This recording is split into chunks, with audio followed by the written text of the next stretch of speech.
నమస్తే KVC news స్వాగతం. ప్రతిక్షణం సామాన్యుడి పక్షం. నేను మీ చలపతి. నేటి వార్త. ఆంధ్రప్రదేశ్ రాష్ట్ర ప్రజలకు ఒక ముఖ్య గమనిక. మనం చూస్తాం, దొంగే దొంగ దొంగ దొంగ అంటూ అరిచిన వైనాన్ని మనం చాలాసార్లు చూసాం. ఇప్పుడు ఆ దొంగ చంద్రబాబు నాయుడు అయ్యాడు. చంద్రబాబు నాయుడు ప్రతిసారి తనే దొంగతనం చేస్తూ ఎదుటి వ్యక్తుల మీద దొంగ దొంగ దొంగ అంటూ తన దొంగతనం పని చాకచక్యంగా పూర్తి చేస్తాడు. కానీ ఇది ఈనాడు టైం కాదు కదా, ఇంటర్నెట్ టైం. అందుకే చంద్రబాబు నాయుడు గారు చేసేటువంటి దొంగతనాలన్నీ రెడ్ హ్యాండెడ్ గా దొరుకుతాయి. చంద్రబాబు నాయుడు గారు ఏ దొంగతనం చేస్తున్నాడో ఇప్పుడు చెప్తా. ఇది 2019 ఉన్నటువంటి వార్త. ఏంటి? సేవామిత్ర అనేటువంటి ఒక యాప్ ని యూజ్ చేసి తెలుగుదేశం పార్టీ ప్రజలకు సంబంధించి, అంటే 3,75,00,000 మంది ప్రజలకు సంబంధించినటువంటి వ్యక్తిగతమైనటువంటి సమాచారాన్ని సేవామిత్రలో ఇన్స్టాల్ చేసి దాంట్లోనే ఉన్నటువంటి ఓటర్ కార్డ్ ని, ఆధార్ కార్డ్ ని, బ్యాంక్ అకౌంట్ ని ఇవన్నీ ఇన్స్టాల్ చేసి గోప్యంగా ఉండాల్సినటువంటి తీసుకొని వెబ్సైట్ లో పెట్టిందని అప్పుడు వచ్చినటువంటి వార్త. దీన్ని భగ్నం చేస్తూ ఆ రోజు ఎన్నికల కమిషన్ కానీ వైఎస్ఆర్ కాంగ్రెస్ పార్టీ కానీ ముందుకు వెళ్ళింది. సేమ్ అలాంటి దొంగతనాన్ని, సేమ్ అలాంటి దోపిడీనే ఈరోజు తెర మీదకి తీసుకొచ్చారు. ఆ దోపిడీ వివరాలు ఏదో చూద్దాం. చంద్రబాబు నాయుడు గారు చేస్తుంది ఏంది అంటే, చంద్రబాబు నాయుడు గారే దొంగ ఓట్లను చేరుస్తున్నాడు. చంద్రబాబు నాయుడు గారే దొంగ ఓట్లని, నకిలీ ఓట్లని పక్క రాష్ట్రాల నుండి దిగుమతి చేస్తున్నాడు. చంద్రబాబు నాయుడు గారే తమ శత్రువులైనటువంటి పార్టీలను, ముఖ్యంగా ఎస్సీ, ఎస్టీ, బీసీ, ముస్లిం మైనార్టీలకి సంబంధించిన ఓట్లను డిలీట్ చేస్తున్నాడు. వీటిని బయట పెట్టకుండా ఉండడానికి, బయట పడకుండా ఉండడానికి చంద్రబాబు నాయుడు గారు ఏం చేస్తున్నారంటే, వైఎస్ఆర్ కాంగ్రెస్ పార్టీనే ఓట్లను మారుస్తుంది, ఓట్లను ఏమారుస్తుంది అని చెప్తున్నారు. ఇప్పుడు చంద్రబాబు నాయుడు గారు ఏమేం చేస్తున్నారో ఒకటి మై పార్టీ డాష్బోర్డ్ పేరుతో ఒక వెబ్సైట్ సృష్టించాడు. 2 టీడీపీ మేనిఫెస్టోతో మరొక వెబ్సైట్ సృష్టించాడు. 3 ఏపీలోను అదేవిధంగా తెలంగాణలోను అదేవిధంగా పక్క రాష్ట్రాల్లోనూ ఒకే రకమైనటువంటి ఓట్లు వివిధ రాష్ట్రాల్లో కలిగి ఉన్నాయి. 4th పాయింట్ ఏంటంటే, ఆల్రెడీ తెలంగాణ స్టేట్ లో జరిగిన ఎన్నికల్లో ఓటు వేసిన వాళ్ళని తిరిగి ఏపీలో ఓటు వేసే విధంగా చర్యలు తీసుకుంటున్నారు. దాంతోపాటు 5 అధికారుల మీద ఒత్తిడి తెచ్చేందుకు, అధికారులను తప్పుడు మార్గాల వైపు ప్రయాణం చేసుకునేందుకు, అధికారులు వారు చేస్తున్నటువంటి ఈ దొంగతనాన్ని గుర్తించకుండా ఉండేందుకు తన దగ్గర ఉన్నటువంటి జీతగాడైనటువంటి కోనేరు సురేష్ తో తప్పుడు కంప్లైంట్లను అధికారులకు తీసుకొస్తున్నాడు. పై 5 రకాలైనటువంటి వేదికల ద్వారా చంద్రబాబు నాయుడు గారు ఓటర్ల సంక్షోభాన్ని, ఓటర్ల రక్తాన్ని పీల్చేందుకు సిద్ధమయ్యాడు. ఒక్కొక్క టైప్ లో ఏ విధంగా చంద్రబాబు నాయుడు గారు ఇటువంటి దుర్మార్గమైనటువంటి కార్యక్రమానికి పాల్గొంటున్నాడో మీకు వివరంగా తెలియజేద్దాం. చంద్రబాబు చేస్తున్న దుర్మార్గం నెంబర్ 1, చంద్రబాబు నాయుడు గారి దొంగల ముఠ మన ఇంటికి వస్తుంది, మన ఇంటి తలుపు తడుతుంది, మన ఇంట్లో ఉన్నటువంటి వ్యక్తుల సమాచారం అడుగుతుంది. ఏమని అడుగుతుందంటే, ఇదిగోండి తెలుగుదేశం పార్టీ సిద్ధాంతం అన్నట్లు దీన్ని మన ముందుకు తీసుకొస్తున్నారు. మీకు ఏమేమి ఇంట్రెస్ట్ అని కొడతారు. మీ నియోజకవర్గం పేరు సమాచారం అడుగుతారు, బూత్ సమాచారం అడుగుతారు, మీ పేరేంటి, మీ జెండర్ ఏంటి, మీ వయసు ఏంటి, మీ వృత్తి ఏంటి, మీ కులం ఏంటి, మీ ఓటర్ కార్డ్ నెంబరు, మీ ఫ్యామిలీలో ఎంతమంది అన్నారు అని అడిగి మీ నెంబర్ తీసుకొని మీ ఓటీపీ అడుగుతారు. మీ నెంబర్ తీసుకొని ఓటీపీ, మీ ఫోన్కి వచ్చేటువంటి ఓటీపీ తీసుకుంటారు. తస్మాత్ జాగ్రత్త. మీ బ్యాంకులో ఉన్నటువంటి డబ్బులను కూడా చంద్రబాబు నాయుడు గారు దొబ్బేసేటువంటి పని కూడా చేయగలుగుతాడు. ఇది అయిపోతుంది.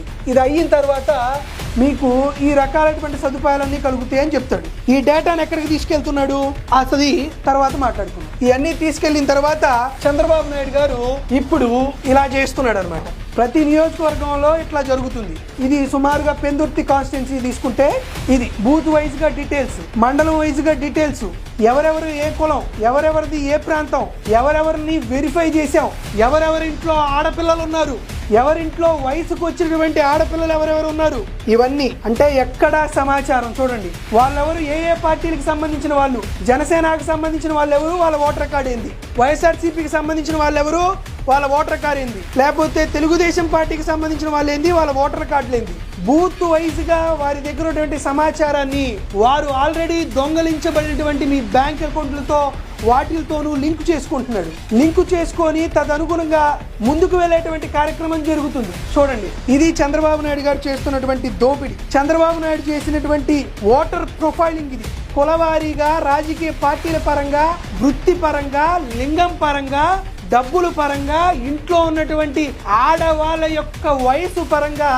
ఆయన చేసినటువంటి దగాకోరు వైఖరికి ఇది ఒక నిదర్శనం. ఇది ఎందుకు మేము దీని మీద కఠినంగా చెబుతున్నామంటే, ప్రజా ప్రాతినిధ్యం చట్టం ప్రకారం, రిప్రజెంటేషన్ ఆఫ్ పీపుల్ యాక్ట్ ప్రకారం, సెక్షన్ 123లో 123 ప్రకారం ఈ విధంగా ప్రొఫైలింగ్ చేయడం, ఇల్లీగల్ ఓటర్ ప్రొఫైలింగ్ చేయడం అనేది నేరాధికుల్లో అత్యంత ఘోరమైనటువంటి నేరం. ఇటువంటి నేరాన్ని చంద్రబాబు నాయుడు గారు ఎన్నికల్లో ఏదో విధంగా గెలవాలని ఒత్తిడి చేస్తున్నాడు.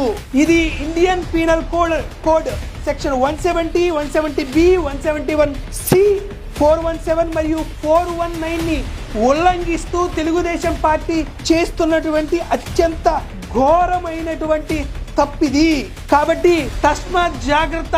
తెలుగుదేశం పార్టీకి సంబంధించినటువంటి దొంగల ముఠ మీ దగ్గరకు వస్తుంది, వచ్చి ఈ వివరాలన్నీ తెలియజేస్తుంది.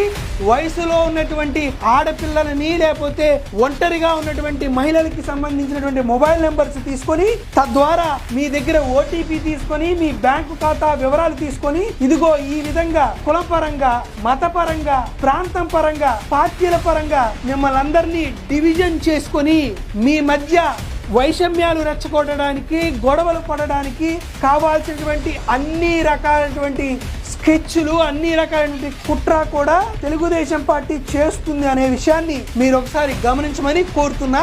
ఇది చంద్రబాబు నాయుడు చేస్తున్నటువంటి మొట్టమొదటి దొంగతనం, మొట్టమొదటి దౌర్జన్యం, మొట్టమొదటి దుర్మార్గం. మిగతా 3 కూడా వివరిస్తా. ఇక రెండో రకమైనటువంటి దోపిడీ గురించి మీకు వివరిస్తాను. చూడండి, చంద్రబాబు నాయుడు గారు దొంగల ముఠా మన ఇంటికి వస్తుంది. భవిష్యత్తుకి గ్యారంటీ అనే ఒక ప్రోగ్రామ్ అని మనకు ఏదో చెప్తుంది. చంద్రబాబు నాయుడు గారి భవిష్యత్తుకే ఆయన గ్యారంటీ ఇవ్వలేడు. తన పుత్రరత్న నారా లోకేష్ భవిష్యత్తుకి ఆయన గ్యారంటీ ఇవ్వలేడు. కానీ మన జీవితాలకి గ్యారంటీ ఇస్తానని ముందుకొస్తాడు. ముందుకొచ్చి మీకు ఈ పథకాల మీద దేని మీద ఇంట్రెస్ట్ ఉంది అని మిమ్మల్ని అడిగి భవిష్యత్తుకు గ్యారంటీ నెంబర్ అంటాడు. వారి పార్టీకి, ఆయన జీవితానికి, వారి కొడుకు యొక్క టీంకే గ్యారంటీ లేనప్పుడు ఆయన మనకు గ్యారంటీ నెంబర్ ఇస్తాడట. ఇస్తానని చెప్పి యథావిధిగా ఇందాక చెప్పినట్టు ఓటీపీ నెంబర్ అడుగుతాడు, రిజిస్టర్ అడుగుతాడు. ఇంతవరకు అయిపోతుంది, బాగుంది. ఇప్పుడు ఏం చేస్తారో చూడండి. ఇప్పుడు ఎగ్జాంపుల్ మేరీ కుమారి అనే ఆమె దగ్గరికి పోయారనుకో, ఆమెకి ఇలాంటి కార్డు ఇస్తారు. ఇదేంటంటే గ్యారంటీ కార్డు అంట. చంద్రబాబు నాయుడు గారి కార్డులే ఇప్పటికీ చాలా చిరిగిపోయి ఉన్నాయి. ఈయన ఒక గ్యారంటీ కార్డు, ఇక్కడ చక్కటి చిరునవ్వుతో ఈ దిష్టి బొమ్మలు 2 కనపడి మీకు ఇవన్నీ ఇచ్చేస్తున్నారంట. నేను చంద్రబాబు నాయుడిని, నేను మీకు వాగ్దానం ఇస్తున్నాను. తన మామయ్యకి, తను కట్టుకున్న భార్యకి, తను కనిపెంచినటువంటి కొడుక్కే అతను ఇచ్చినటువంటి వాగ్దానాల్ని నిలబెట్టుకోలేనటువంటి చంద్రబాబు నాయుడు గారు మీకు ఒక వాగ్దానం ఇస్తారంట. తెలుగుదేశం పార్టీ అధికారంలోకి రాగానే నేను ఈ హామీలన్నీ మీకు నెరవేరుస్తాను. అయ్యా, ఇంత పెద్ద బండిల్ బుక్ ఇచ్చావు కదా 2014 ఎన్నికల్లో, వాటన్నిటినీ హామీలు నెరవేర్చకుండా మాకు వెన్నుపోటు పొడిచి ఈ రోజు హామీలు ఇస్తానని చెబుతూ commit to development of our state అని చెప్పి, ఇదిగో మేరీ కుమారి, ఈమెకు 44 ఏళ్ళు, ఫీమేలు, ఆవిడ ఎస్సీ కులానికి చెందినటువంటి వ్యక్తి, ఆమె ఆక్యుపేషన్ డైలీ లేబరు, వాళ్ళ ఇంట్లో ఫ్యామిలీ మెంబర్స్ 10 మంది ఉన్నారు, ఇద్దరు ఇలా ఉన్నారని చెప్పి, ఇదిగోండి మీరు విన్నర్ అయిపోయారు. దేంట్లో విన్నర్ అయిపోయారు? మీరు విన్నర్ అయిపోయారు. మీరు ఒక సంవత్సరానికి, ఒక 1 ఇయర్కి 2,10,000 రూపాయలు మీకు బహుమతిగా గెలుచుకున్నారు. చంద్రబాబు నాయుడు గారు గెలిస్తే మొత్తం 5 ఏళ్లలో 10,50,000 రూపాయలు మీరు గెలుచుకోబోతున్నారు అని చెప్పి ఒక డిస్కౌంట్ సేలు, లేకపోతే క్లియరెన్స్ సేలు, లేకపోతే 1+1 ఆఫర్ లాగా ఒక స్కీమ్ని ప్రవేశపెట్టాడు. సో ఇలా భవిష్యత్తు ప్రయోజనాల మీద వాగ్దానం ఇస్తూ కల్పిస్తామని వ్యక్తిగతంగా ఓటర్ని ప్రలోభ పెడుతూ బాబు షూరిటీ భవిష్యత్తుకు గ్యారంటీ కార్డు అని చెప్తూ లేనిపోని అభూత కల్పనలు సృష్టించి 10,50,000 రూపాయలు మీకు ఇస్తామని చెప్పి జరగరాని పనిని జరిగేటట్లు చెప్తూ ప్రతి ఒక్కరిని నేరుగా వెళ్ళి ఇలా ప్రలోభాలకు గురి చేస్తున్నాడు. ఈ ప్రలోభాలకు ప్రజలు నమ్మరని తెలిసి కూడా ఇది చంద్రబాబు నాయుడు చేస్తున్నటువంటి రెండో రకమైనటువంటి దోపిడీ.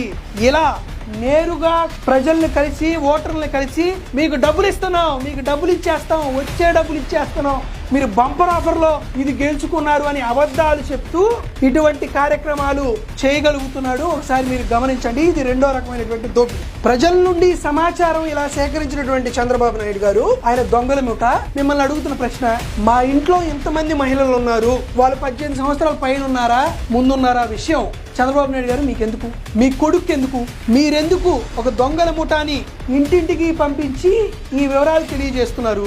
వివరాలు తీసుకున్న తర్వాత దీన్ని ఎక్కడ మీరు స్టోర్ చేస్తున్నారు? ఒకసారి ఎక్కడ స్టోర్ చేస్తున్నారో చూద్దాం.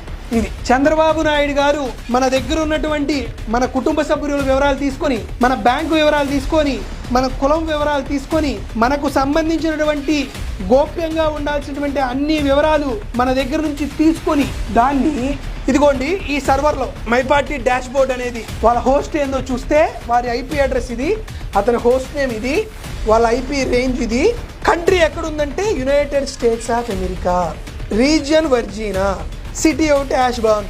సో ఇది చూడండి అమెరికాలో న్యూయార్క్ టైం జోన్లో ఉంది. ఏం చేద్దాం అనుకుంటున్నావు? ఆంధ్రప్రదేశ్ రాష్ట్రంలో ఉన్నటువంటి ఆడవాళ్ళ యొక్క వివరాలన్నీ మీరు తీసుకొని అమెరికాలో వర్జీనా అనేటువంటి ఏరియాలో ఉన్నటువంటి యునైటెడ్ స్టేట్స్ ఆఫ్ అమెరికాలో ఉన్నటువంటి ఒక ఐపీ అడ్రస్లోను ఒక సర్వర్లోను మీరు ఎందుకు లోడ్ చేయగలుగుతున్నారు అనేది మేము అడుగుతున్నటువంటి ప్రశ్న. దానికి సమాధానం చెప్పు. నీలో ఏమీ వక్ర బుద్ధి లేకపోతే, నీలో ఏమీ చెడు బుద్ధి లేకపోతే, నువ్వు నిజంగా దీనికి సంబంధించినటువంటి వివరాలన్నీ తీసుకొని వేరే వాళ్లకు అమ్మేస్తున్నావా, లేకపోతే ఆ ఆడవాళ్ళకి సంబంధించినటువంటి ఫోన్ వివరాలన్నీ మీరు ఏ విధంగా ముందుకు తీసుకెళ్లారనేది ఒకసారి చంద్రబాబు నాయుడు గారు ఖచ్చితంగా చెప్పి తీరాలి. ఈ విషయాన్ని ఆంధ్రప్రదేశ్ రాష్ట్రంలో ఉన్నటువంటి ప్రజలందరూ ముఖ్యంగా మహిళలు గమనించవలసిందిగా కోరుతున్నాం. ఆ తర్వాత వీరి కథ విందామేనండి. ఎవరీ కాన్స్టిట్యున్సీ ప్రతి నియోజకవర్గానికి ఇలా వివరాలు సేకరించిన తర్వాత ఒక యూజర్ నేము ఒక పాస్వర్డ్ ఇచ్చి ఆ వెబ్సైట్లోకి అంటే యునైటెడ్ స్టేట్స్ ఆఫ్ అమెరికాలో ఉన్నటువంటి ఆ వెబ్సైట్లోకి సైన్ ఇన్ ఇవ్వమని చెప్తున్నాడు. సైన్ ఇన్ ఇవ్వమని చెప్పిన తర్వాత ఏం జరుగుతుందో చూద్దాం. ఇది ఎగ్జాంపుల్ పెందుర్తి నియోజకవర్గం తీసుకుందాం. పెందుర్తి నియోజకవర్గంలో ఇది ఆ నియోజకవర్గం రిపోర్టు తెలుగుదేశం పార్టీ డాష్ బోర్డ్లో మండలం టౌన్కి సంబంధించి ఓటర్లు వెరిఫైడ్ పెండింగ్, ఓటర్స్ పెండింగ్ ఇట్లా చేసుకున్నారు. దీని తర్వాత ఏం జరుగుతుందో చూద్దాం. చూడండి మండలం టౌను పంచాయతీ బూత్ ఎవరెవరిని ఎడిషన్ చేయాలి అంటే అదర్ స్టేట్స్ నుండి ఎవరెవరిని ఎడిషన్ చేయాలి, డిలీట్ ఎవరెవరిని చేయాలి, ఎంతమందిని చేయాలి అంటే ఎస్సీ ఎస్టీ బీసీ ముస్లిం క్రిస్టియన్ మైనారిటీకి సంబంధించినటువంటి ఓటర్లందరినీ డిలీట్ చేయాలి అని ఒక పథకం ప్రకారం ఎలా డివిజన్ చేసుకున్నారో ఒకసారి గమనించండి. దీని తర్వాత ఇది చూడండి voter booth number 120 serial number 176 voter card number అతని పేరు, వాళ్ళ కొడుకు పేరు, వాళ్ళ రిలేటివ్ పేరు, అతని కులం గవర, ఇతను వైఎస్ఆర్సీపీ అతను, ఈ ఓటు డిలీట్ చేద్దాం.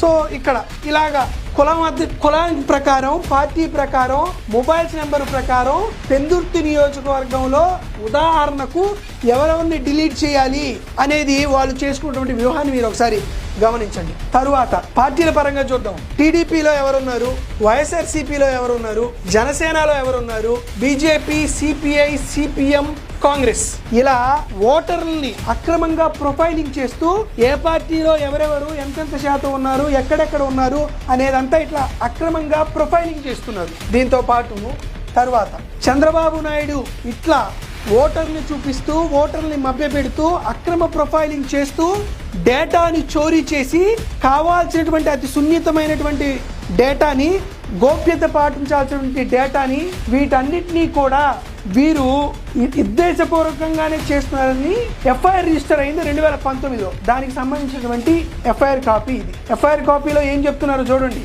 గవర్నమెంట్ స్కీమ్లో ఉన్నటువంటి ఇదిగోండి బెనిఫిషరీస్ ఎవరైతే ఉన్నారో వాళ్ళ private data, name, age, gender, address, Aadhaar number, including date of AP smart survey, date of state resident data hub అంటే డేట్ ఆఫ్ ప్రజా సాధికార వేదిక, ఇవన్నీ కలిపి ఐటీ గ్రిడ్స్ పేరుతో ఒక మొబైల్ యాప్ని సృష్టించి ఇవన్నిటినీ సేవామిత్ర ద్వారా కలిసి ఇటువంటి కార్యక్రమాలకు కార్యకలాపాలకు పాటుపడుతుంది తెలుగుదేశం పార్టీ అని గతంలో ఏర్పాటైనటువంటి ఒక ఎఫ్ఐఆర్ కాపీ ఇది. సో ఇలా చేస్తూ ఓటర్ల అనుసంధానం చేస్తూ తద్వారా ఎస్సీ ఎస్టీ బీసీ ముస్లిం మైనార్టీలకు సంబంధించినటువంటి ఎస్సీ ఎస్టీ బీసీ ముస్లిం క్రిస్టియన్ మైనార్టీలకు సంబంధించిన ఓట్లను డిలీట్ చేయాలని చంద్రబాబు నాయుడు గారు చేస్తున్నటువంటి పన్నాగం ఇది. ప్రజలారా తస్మాత్ జాగ్రత్త. ఇటువంటి దొంగల ముఠా కానీ మన ఇంటికి కానీ వచ్చి వివరాలు అడిగితే చెప్పులతో కొట్టండి. తర్వాత సంగతి మనం చూద్దాం. ఇంతటితో నేటి వార్త సమాప్తం. మరిన్ని వార్తా విశేషాలతో మీ ముందుకు వస్తుంది KV's news. Until then signing off మీ కేవీ చలపతి.